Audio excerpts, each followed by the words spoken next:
This is an episode that I'm sure is going to have so many people excited, not just because of the topic itself, but because so many people actually need to discuss this.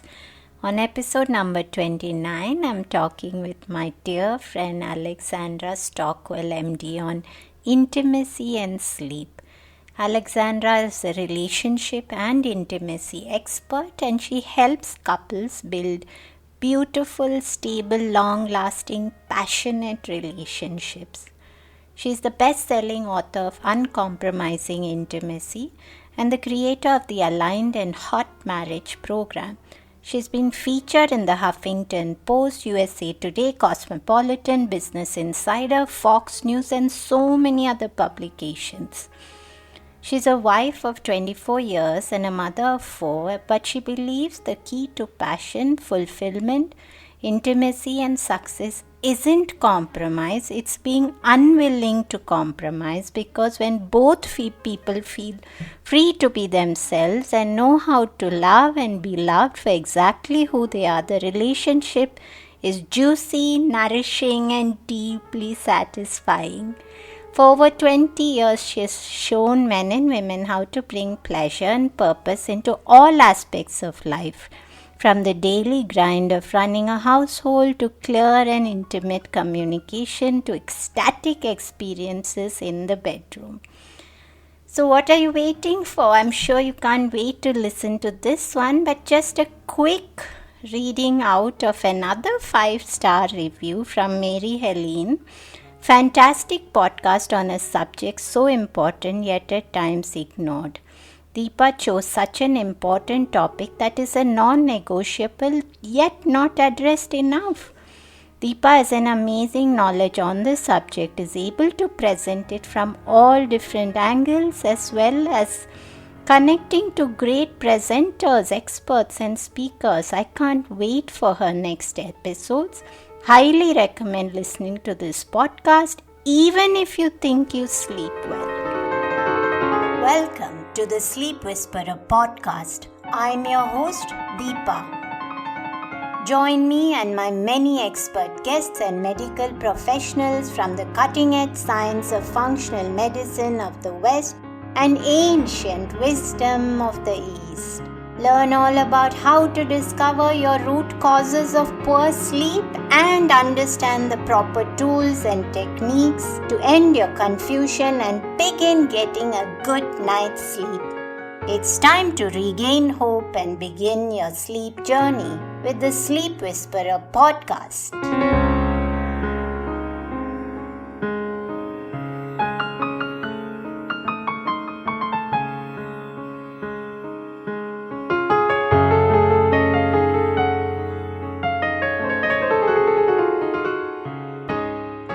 Alexandra, we've both got our red lipsticks on to talk about intimacy and sleep today. Very exciting topic, and I know this is one episode that I really won't mind it getting to be a long episode.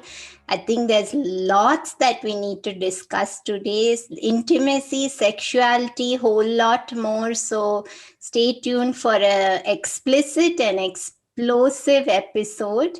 And you, Alexandra, are a relationship and intimacy expert. So, first of all, I want to know what exactly that is, because when we were introduced, the first thing that the antenna popped up in my head was intimacy expert. So, I'd really love to know what that is. And I know a little bit about what prompted you to go down that route of where you've now gone, but let's give our audience that little journey of what brought you to this field of expertise.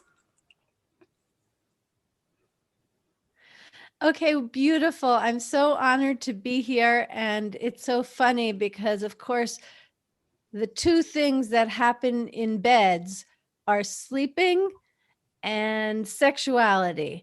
And they're often not discussed in the same conversation because one is this calming, restful experience, and the other, hopefully, is a dynamic, exciting experience. But really, They are so related. So it's really a privilege to be here. And I will define what a relationship and intimacy expert is, but I'm going to tell my story first to give a little context. So I was in my mid 30s. I'm now 52. So a little under 20 years ago. I was married. I had 3 of my 4 children.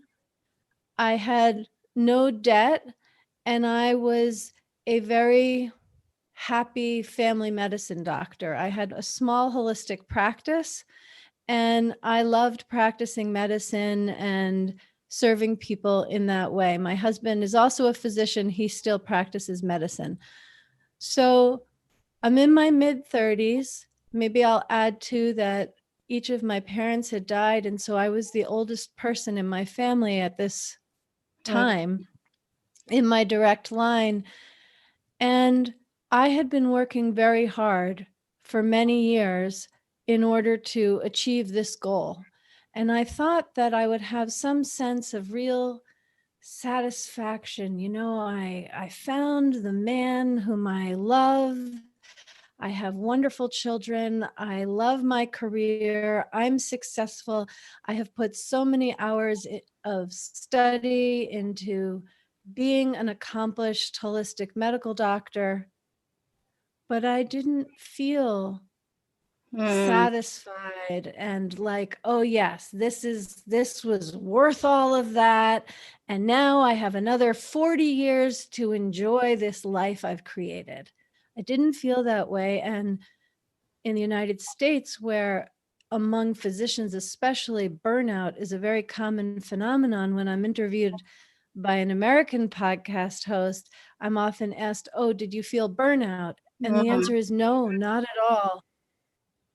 I probably would have, but I didn't wait until it got to that. I listened more at the level of the whisper, realizing that I don't feel that joy and satisfaction that I want to experience. And so it took a lot of courage, of course, but I dialed my practice down and took a year-long sabbatical, except in my heart, I knew I probably wasn't going back, but I wasn't ready to say that. And for the first time in my life, I had no clear agenda. Now, I say that I had 3 children, a husband, a household, so I had plenty of tasks. It wasn't that I was free with my 24 hours.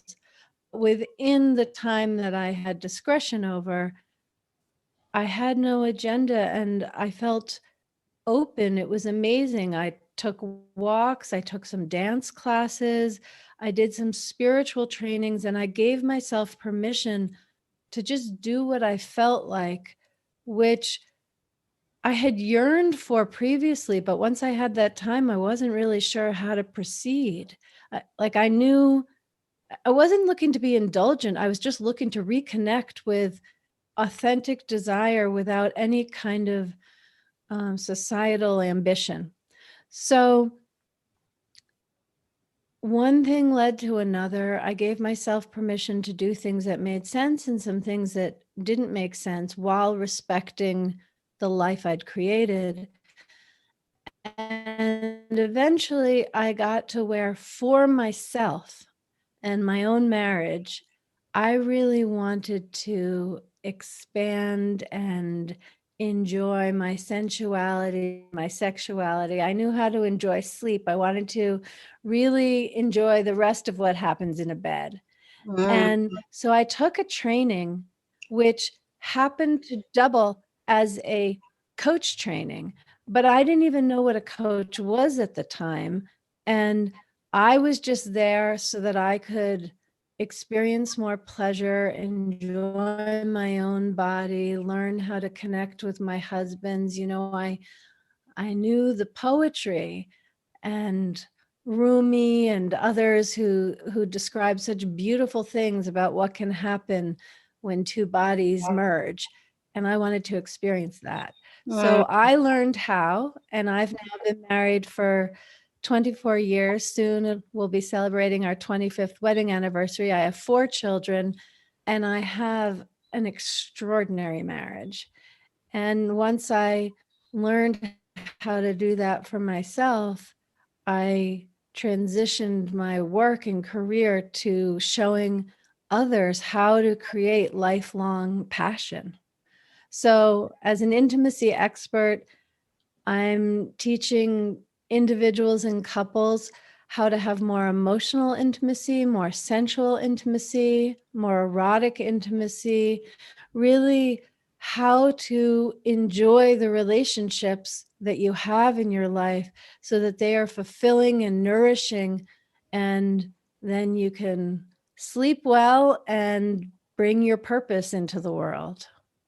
That's beautiful, Alexandra. And I actually truly believe, and my husband and I speak a lot about this, that repression is at the root of so many health challenges, and the lack of your ability to just live your vision. So I think it's very important.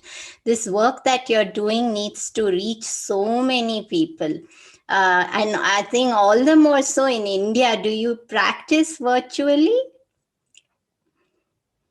Yes, it's been for years that I work exclusively online, and I do for multiple reasons. One is then I can work with people all over the world as I do.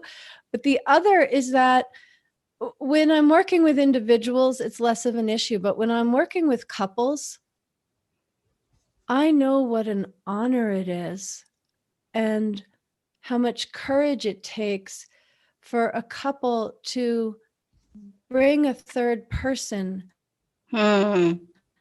into a topic of conversation, which is usually just for the two of them. If someone is very unhappy, then maybe they're talking to their friends and complaining. But most couples are when they really love one another, they're loyal to one another, and they don't so quickly speak about the kinds of things that need to be addressed.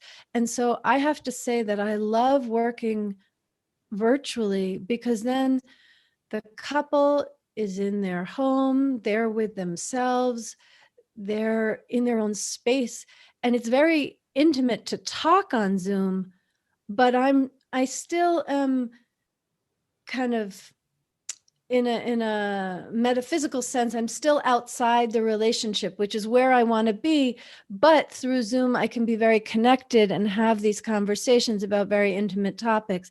So I think working virtually is really very suitable for the work that I'm doing. I wouldn't want people to come into my office and be in my energy and my space. I want them to be in their energy and their space because we're talking about their intimate lives. That makes so much sense. And it's also that before we jump into the conversation, do you see a lot of people who've just fallen into the pattern that they're now too old and therefore they don't need to be sensual and they don't need to have intimacy in their marriage or in their relationship? Yes, I had one woman recently ask me, at what age do people stop having sex? Right. And this is a very educated, wonderful, she's actually a very juicy woman, but she was surprised when I said, "Well, there is no age. At what age do people stop working out? Mm. It's not how that works." And in fact, in nursing homes in the United States, the most modern nursing homes, they build an additional room because in most nursing homes in the United States, there is double occupancy. But even as people lose their memories and their finesse in life, their ability to make financial decisions, once all those kinds of repressions are removed, what remains is a desire to eat, sleep, and have sex. Mm. And so these rooms are available so there can be privacy for people to couple in their 80s, in their 90s. This is not something that dies. And actually, this is a good moment to bring in that I think really throughout the world, the most common relationship advice that is given is that you need to learn to compromise. If you want to be happy in your marriage, you have to be very skillful with compromise. That is completely wrong, because if we compromise and we hold back and repress and suppress and just make our partner comfortable, but in the process we are unfaithful to ourselves, Right. then when we get to the bedroom, there's no switch to flip in order to be fully expressed and bring our whole self and feel seen and appreciated and glad to share who we are, if during the day we've been choosing to not say this, not do this, not buy this, not think this, not sing this, because maybe our partner won't like it. So my book is actually called Uncompromising Intimacy, and that doesn't mean that you always get your way or that you get to, that your partner becomes okay with everything you want. No, it doesn't mean that at all. But it does mean that you share what you want, and then the two of you can collaborate on what actually happens.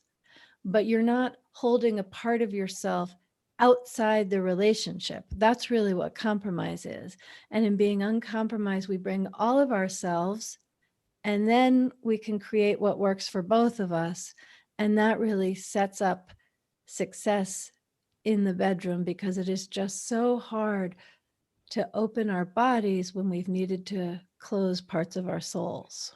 Oh, that's beautiful. In fact, so what you're just saying is that intimacy always begins way outside the bedroom. And I've always believed it. And I think, Alexandra, that a lot of times you also see people outside of the relationship actually commenting on or pushing one of the people in the relationship towards compromise. And we joke, my husband and I, that when we argue, it's like there's a world war going on, because there's two people who are both very strong and very passionate. But the one thing that we do after an argument is we don't even recall a single thing that each of us spoke. So we are both free to voice ourselves to the fullest extent, and I think that makes a world of difference.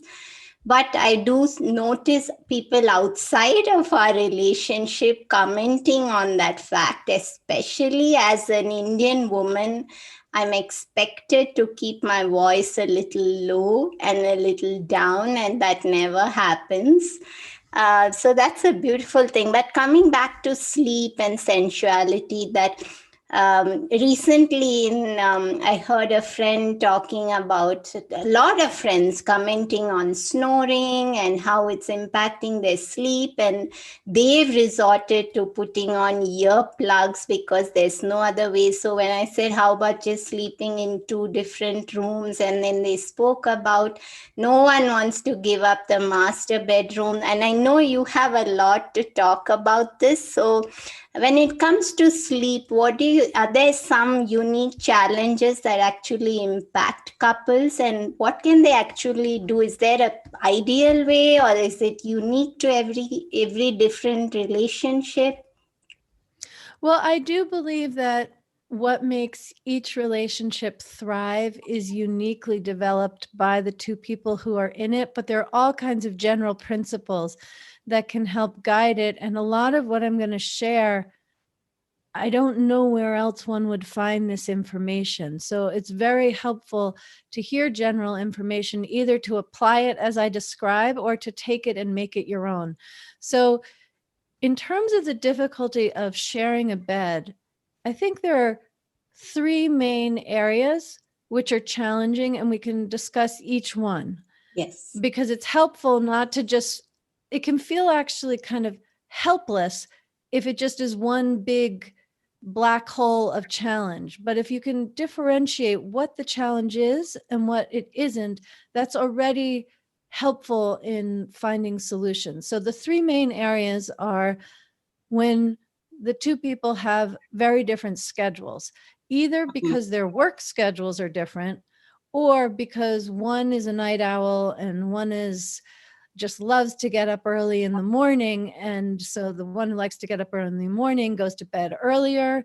The one who is a night owl goes to bed later and sleeps in. And that can create certain kinds of tension we can talk about. The second one is when there is any kind of either overt or completely unexpressed emotional tension. It's very hard when you feel resentful, taken for granted, your feelings are hurt, you either express something or you didn't, any of those flavors, to then lie down next to the person that is feels like the source of all of those complicated feelings and relax and drift off to dreamland.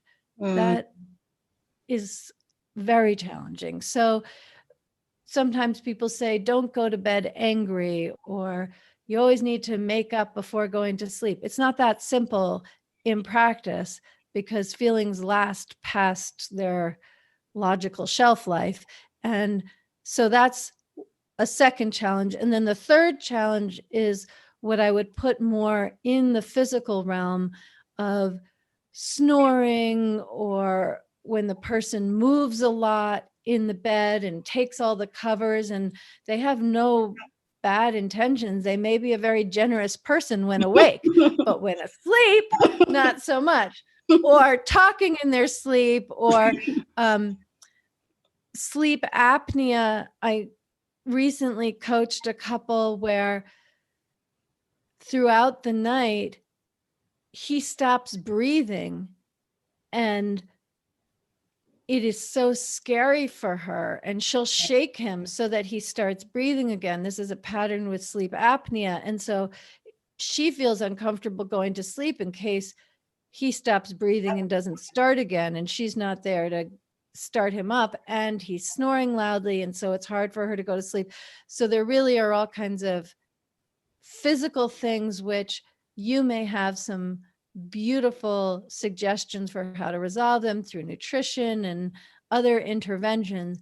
But in the meantime, until all of that works, there are these physical kinds of challenges that make sharing a bed with your beloved challenging. So let's talk about each of these three separately. Yes.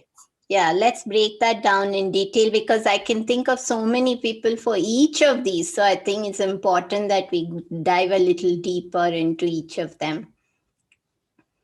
Okay, well, there are a few things that apply to all three.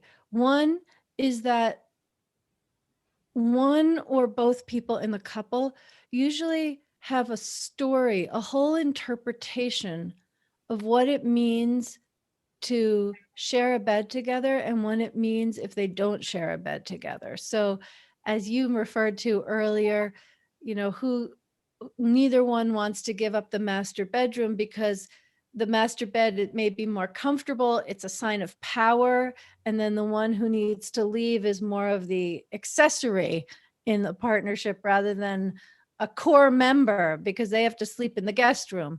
Or it can mean that if we don't share a bed together, it means that our relationship is starting to unravel and we're ultimately and eventually at risk of getting divorced when everything else in the relationship is good.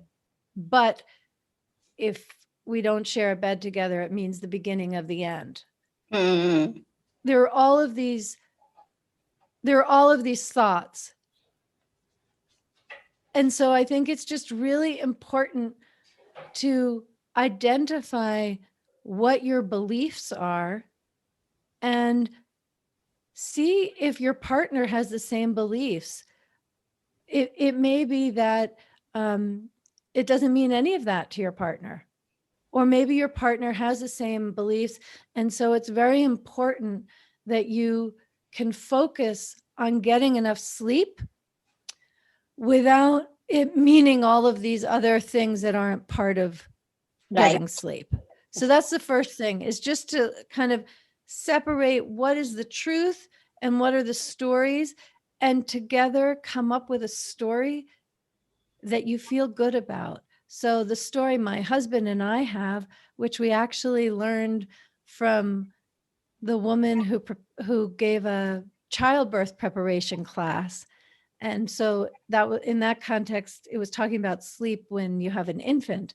And she used to always say, just do whatever gets everyone the most amount of sleep. And so for me, there have been times when I have a stuffy nose, I sometimes snore. My husband is a much lighter sleeper, and I'll wake up and he will have gone to finish the night on the couch. And I used to wake up and think, well, first of all, I would feel abandoned, and I would think it meant that we weren't so close. And I had all kinds of ideas. And I said something to him about it. And he said, no, I just want us all to get the most sleep. And so make sure to tell one another the thing which is encouraging, because then it gives you freedom to problem solve a lot more creatively than if you're worried that it means the end of the relationship. So that's the thing which I think is actually often missed and far and away the most important. The second thing is to create rituals of transition. So if you're going to go to bed at a different time than your spouse, or you're going to sleep in a different room, or your partner's going to sleep in a different room, that bring intention and attention to it so that you have a transition together. For example, if you're the one who likes to go to bed earlier and get up earlier, make a point of going to your partner and really ending the day together. Saying goodnight, acknowledging that the day is over, wishing him or her a beautiful night. I'll see you in the morning. That allows you to feel like you're ending the day together, even if the next thing that happens is one person goes to bed and the other person keeps working or watching TV or whatever the project is. And the same thing in the morning when the person who sleeps later gets up, go find your partner, or if your partner has gone to work, send a text so that you can have an experience of starting the day together. These are things that really are very small, very quick in any given day, but over time, they build such a loving foundation and support and collaboration despite very different sleep habits. And this is true if people have a different schedule. This isn't exactly what is going to help when it's hard to fall asleep next to your partner because of emotional challenges. But if you're sleeping in different bedrooms, this also applies. So that you end the night together and then you can each go to sleep. That's just very different than having something that feels a little bit more like strangers or roommates and one just goes off to bed. You want to really end it as partners. I agree totally. And in fact, we have a little ritual that we sleep in different rooms. But before we go to sleep, just as you said, I go to bed a little earlier than my husband, but we have a 2-minute cuddle in the dark. And then when we wake up, we do exactly what you said. The one who wakes up later goes and finds the other one and says, where's my morning cuddle? So I think these small things are very powerful. So good points. And it's so easy, Alexandra, for people these are small, but then it's easy to just get caught up in the mundane life with responsibilities and just miss these little things which add so much. And on that note, I think if do you have something more to say about this specific keeping separate homes? Yes, I do. I think there are a few risks, all of which relate to the power dynamics in the relationship. So one is if one bedroom is the master bedroom and the other one is a guest room or some kind of a couch, something much more ancillary, that can create a very funny and unhelpful power dynamic. So my recommendation, I love hearing everything that you share, and I'm guessing that you've done what I'm about to say. But what I recommend is that you make both bedrooms lovely. Yes. So yeah, because when both bedrooms are lovely, then you know that your spouse is honored, you are honored, and it also means if one person has the master bedroom and the other person has a small guest room, for example, it means that the person who has the small guest room actually is the one who's controlling when sex happens, because then that person chooses when to come to the master bedroom for some marital romance. And the person who has the master bedroom where all the luxury is, they actually have less power because they just need to hope and wait that the other person will join them for some romance. But when both bedrooms are lovely, then each of you can receive the other one in your bed, and each of you can enjoy visiting the other one in their bed, and there's still enough comfort and space to really enjoy being with one another. Interesting. Although, in what happens then if there's a 10-year-old or a 12-year-old in the middle of this equation? Well, that's a question in all variations. You know, if there's a marital bed, if the children climb in, that would have to be navigated in the particular details. And if for the person who isn't in the marital bed goes into the children's room, which is what you're suggesting, then probably the sex and sensuality and the naked cuddling is more likely to happen in the marital bed.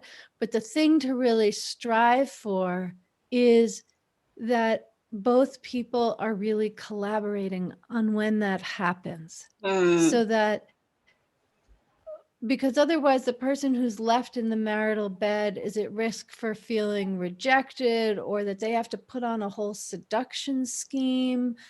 And of course, there is the risk that the person who's going to the children's bedroom will wonder, well, you know, will I be intruding if I go into the marital bedroom? So that needs conversation so that it can be collaborative. And so that there isn't an inappropriate imbalance in power, which just comes from one person being in the marital bed and the other person sleeping in a bedroom with the children. So I guess what I would say that kind of covers everything we're talking about is that this is an area, this is very funny. Let me see if I can say it as a joke. This is an area where it's easy to go to sleep, but it's important to be awake. To be awake and have these conversations, to be aware of what your own thoughts and feelings are, and the stories that you're telling yourself about how you're sharing a bed or not sharing a bed and what that means. Because if you're awake in these realms, then both of you get to have more sleep and be really satisfied in terms of how you make love and win. That makes so much sense. And you speak so much, Alexandra, about a hot and aligned marriage. So I do want to give us some time to talk about that. What exactly do you mean by hot and aligned marriage? You know, so many people believe that with the passing years, relationships become more like companionship, maybe roommates, that the passion just fades. And that just does not have to be the case at all.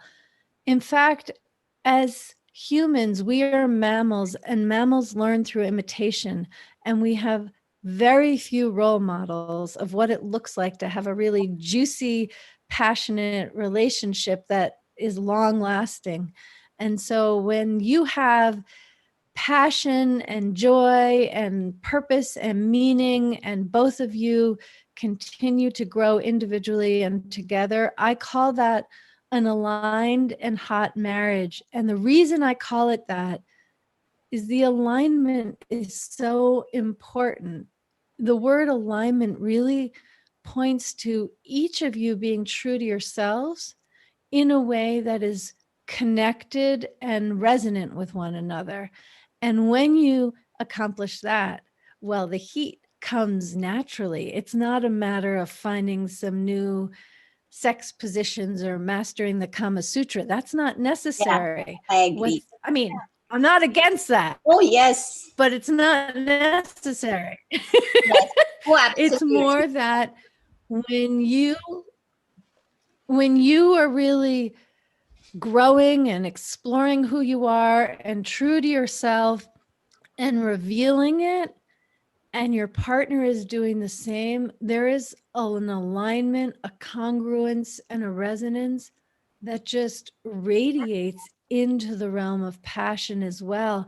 And I just love hearing about the two of you feeling free to say whatever it is that you want to say. I think that takes courage. And maybe I'll say something that follows what we're talking about, but also addresses the people who have hurt feelings and resentment, and therefore it's hard to relax and fall asleep next to the partner. And that is what I recommend people do, is to write a letter to the partner.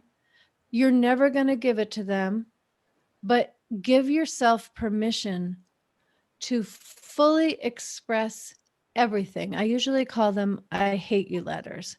And I have coached people, let's say someone who has been so resentful to their mother, to their husband, whomever it is, their boss, for 30 years, just every day filled with a kind of resentment and a disgust, but polite and not expressing this, though suffering. And I say, okay, well, write that person a letter, and you have permission to say everything. You don't have to hold back at all. And my experience is that most people who are yearning to have permission to say it, once they receive the permission, they don't know what to say. It's very challenging to actually get those feelings all the way into consciousness and out on the page. I'm guessing you would be very skillful because you've practiced this with your husband, but most people, they don't know what to say. And so I sometimes say, okay, well, write that person a letter, which you're never going to give them, you're never going to show them. Write that person a letter every day for 30 days, because each day you can access more of the ugliness and the pain and the hurt feelings, and see that it reminded you of how your classmates treated you when you were 7 years old, and you feel so disrespected, and you do everything, and why won't he, and whatever it is that lives in you. There's no benefit to not expressing it, though there is great benefit in most marriages of not saying it to the person. So if you put that in a letter, and then you can burn it or rip it up, you do not want, this is really not for the other person. Exactly. Even though you're writing about it, it actually has very little to do with them. But if you have difficulty relaxing because your feelings are hurt, or you're angry, or anything like that, I suggest you write a letter to your partner every evening before getting into bed. And once you get it out of your system, it's easier to fall asleep. So that is for that challenge in sharing a bed. And back to the aligned and hot marriage, the way to really be connected and passionate with your beloved spouse is to allow everything in you to move through you. And that means the good, the joy, the gratification, the pleasure. And it also means the anger, the disappointment, the resentment, the hurt feelings, because the fact is, we really can only experience as much joy as we're willing to experience the same amount of sorrow. So it's not that we sit in our sorrow, but we need to welcome it, sorrow, anger, and in the unusual, magical situation where you can express it to your husband like you have, beautiful. But more likely, if you're listening, that's not one of the rules or in the culture of your marriage. And in that case, just sit with yourself, write a letter, allow yourself to cry, allow yourself to speak things that you probably think shouldn't be spoken by a wife about her husband or vice versa.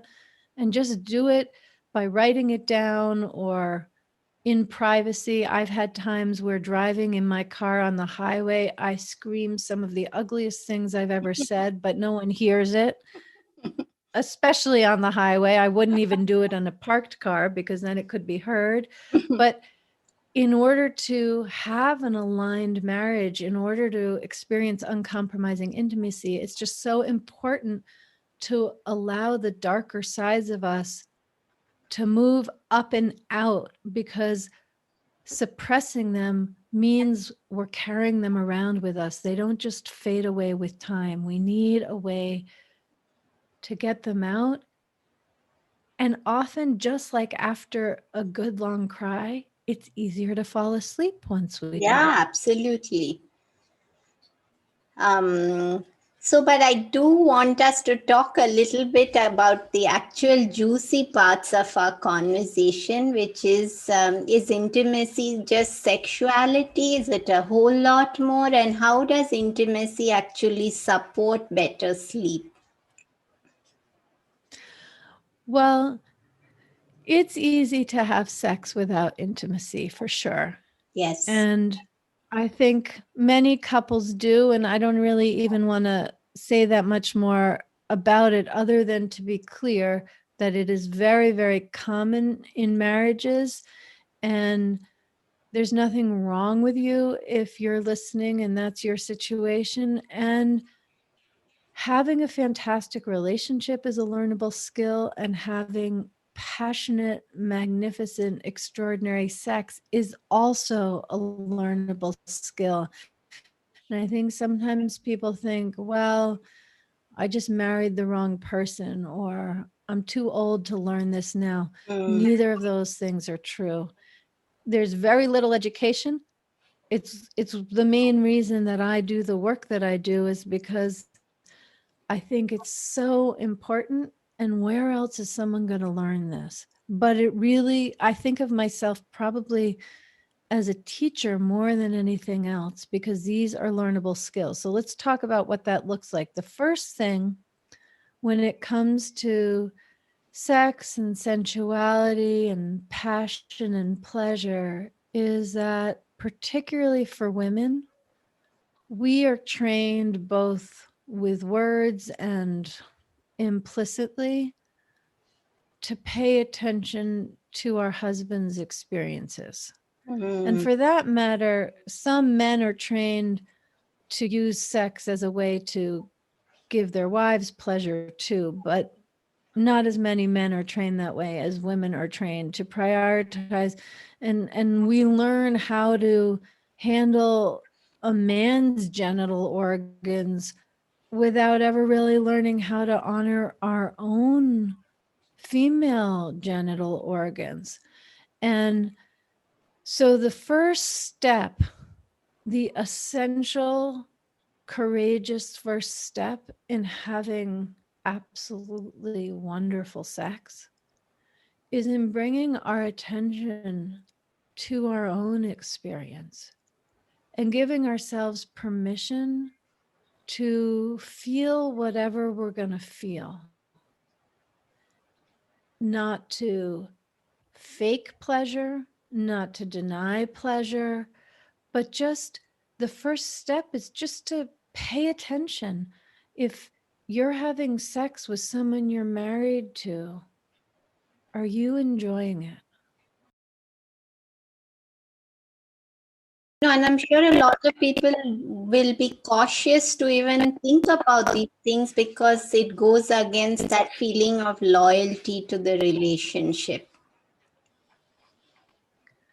Yes, and it also feels like a responsibility as a wife or a husband that you need to have sex, and it's a duty. And sometimes if something feels like a duty or a responsibility, it can feel like a burden, even though with a little shift in attention, it can be quite satisfying if you take it as something that is also very much for you.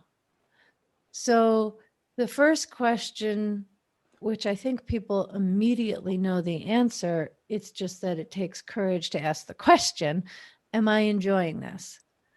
And if the answer is yes, then what would make it even more delightful, more engaging, and more pleasurable? Because there is always, always, always more pleasure available. And I had a client once say to me, she was married for 5 years and then divorced because their sex life just died off and she didn't want to stay in a sexless marriage. And now she's with this wonderful man. They've been together for quite a few years. And she said to me very vulnerably, I just love novelty and I'm afraid that novelty will wear off and I'll just never have a long relationship that is sexually satisfying, even though what she's experiencing with this current partner is certainly very satisfying. And I said to her, you know, in a new relationship, novelty is about new experiences and new positions and new ways of trying things. In a long-lasting relationship, novelty is totally different. It can mean that you and your partner both have all of your attention on whatever the sensation is, and just a micro adjustment of your bodies, and you access a whole new flavor of sensual deliciousness. Novelty is much more nuanced and refined, but still very real and very, as you said earlier on in a different context, explosive. I mean, our bodies are full of secrets that need to be discovered. And when you're with a partner for many, many years and decades, you get to know one another's bodies so well. It's like being a violinist playing a Stradivarius. There are new flavors and new tones and new depth that can be heard. That is available in a long-lasting partnership. And so if the answer, are you enjoying it, is yes, well, what else do you want to enjoy? But I want to make sure to give some time if the answer is no, because Yes, the fact is that is the much more common answer. exactly. So if the answer is no, I'm not enjoying it, ultimately, if you're a woman and you're not enjoying the sex you're having with your husband, it's going to be your job, your invitation, your possibility, and your responsibility to identify what would bring more enjoyment. Your partner is not supposed to be a mind reader here. He's Mm. not supposed to arrive with the manual of pleasure fully learned. So if you're not enjoying yourself, it's time to explore a bit on your own, either through touching yourself or with him if you feel comfortable. But where exactly do you want to be touched, and with how much pressure and how much speed? What's the pace and how long? one of the things that I actually recommend for people at the very beginning of this journey, not the beginning of having sex, but the beginning of prioritizing pleasure in sex. You might be a grandmother as you hear this, but still be at the beginning Right. of looking at sex as pleasure. And so one of the things I recommend, which you can be fully clothed, it's still a big deal, is to take your right hand and very gently touch the inside of your wrist, which is softer skin. So you're barely even touching it, and see at what pace you want to touch the inside of your wrist. And I sometimes, if I'm in an unpleasant meeting and it's just no fun, I'll just do this under the table. It's so discreet, nobody even knows. Or sometimes at the dinner table, because I just love the lightest pressure, and it really just brings me back in touch with myself as a woman of pleasure. And I can still think clearly if I'm at a meeting, but if you are doing this, one of the things to pay attention to is often you might have your attention on what your fingers are experiencing as they touch your inner wrist. And while you focus on that, simultaneously experience what your wrist is feeling. What is the receiving part of your body experiencing? Because very often, if we are touching any part of our body, we're paying attention to what our hands are feeling. And when you shift while you touch yourself, really anywhere, your leg, your breasts, wherever you want to touch, really pay attention to what the body is feeling, not just the hands, because that allows you to be more aware of the receiving experience when you're then going to be touching and touched by someone else. And the other thing that I would add is while you touch your husband, if you're a woman listening, or this is also true for a man touching a woman or any variation thereof, to really take your pleasure. It's a very different experience if I touch my husband in order to give him an experience. That's good.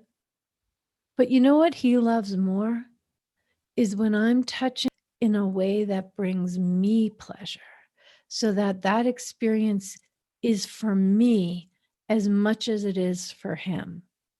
So I think the way to really, this is funny tying it in, the way to get a good night's sleep is to really honor both of your experiences, what's happening in your heads and in your bodies, and the way to have really magnificent sensual sexual experiences, intimacy that you would only have with your true beloved, is to really honor what's happening in each of your experiences, in your heads and in your bodies.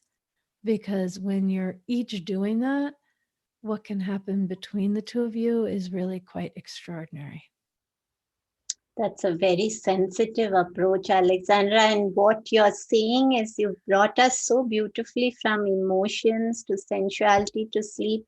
And what I really took away is also that they're so intricately connected to each other. So how sensual you are and how honest you can be about that plays a role in how emotionally expressive you are, and vice versa. And then if you are satisfied sensually, then you're getting a great night's sleep. It's also going to allow you to be a happier person overall and work towards a bigger vision, a bigger goal that you have for yourself. So many pieces that are delicately linked together, and you've taken us superbly through all of it with plenty of takeaways. Any final words to leave our listeners before I get to the end of our episode?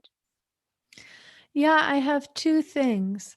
One, I really love how you just summarized that, because we need to start with self-compassion and have self-compassion all the way through the process that you've just described, where everything is related, that for whatever reason we're inclined to speak in a way about ourselves to ourselves, which isn't kind, thinking we should already know how to do this, or being frustrated. And I really want to include that the way we add salt to our food, we need to add self-compassion to this entire process.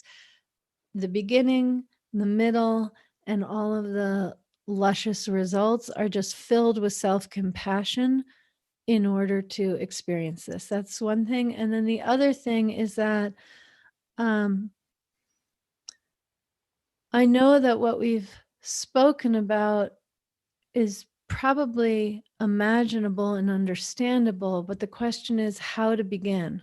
And I have a program designed to teach people exactly this. And so if anyone's interested, I hope you'll join me in the Aligned and Hot Marriage program, because it really, in a respectful manner, goes through all of the sequential steps to be able to communicate with yourself and your partner in order to have the experiences we've been speaking about. And I want to say that the very first module in my Aligned and Hot Marriage program is to cultivate curiosity, because that is really how it begins. Not to think you should have the answers or that you do have the answers. But I hope the takeaway from anyone listening is just to become more curious about your experience, your thoughts, your sensuality, and your partners. And I think just giving yourself that space to be vulnerable enough to accept that something could be changed, something could improve, because from that seat of vulnerability, there's the potential for such amazing transformation. Yes, very, very quickly. Vulnerability, I think it's easy to underestimate how quickly a relationship can improve when curiosity and vulnerability are the leading qualities. Oh, absolutely. And we have one final mantra on the episode, Alexandra, which I want you to just complete like everyone else, which is, if sleep is the new medicine, then. So let me have your spin on it.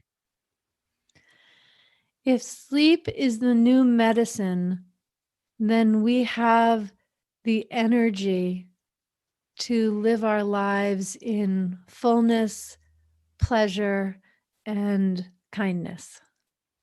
Thank you, Alexandra, for giving your time today to be on our show. And I know that I think a lot of people listening would actually need your Hot and Aligned program. And I hope that they reach out to you. And I hope to have a deeper conversation with you a little down the line. So thank you for being here today.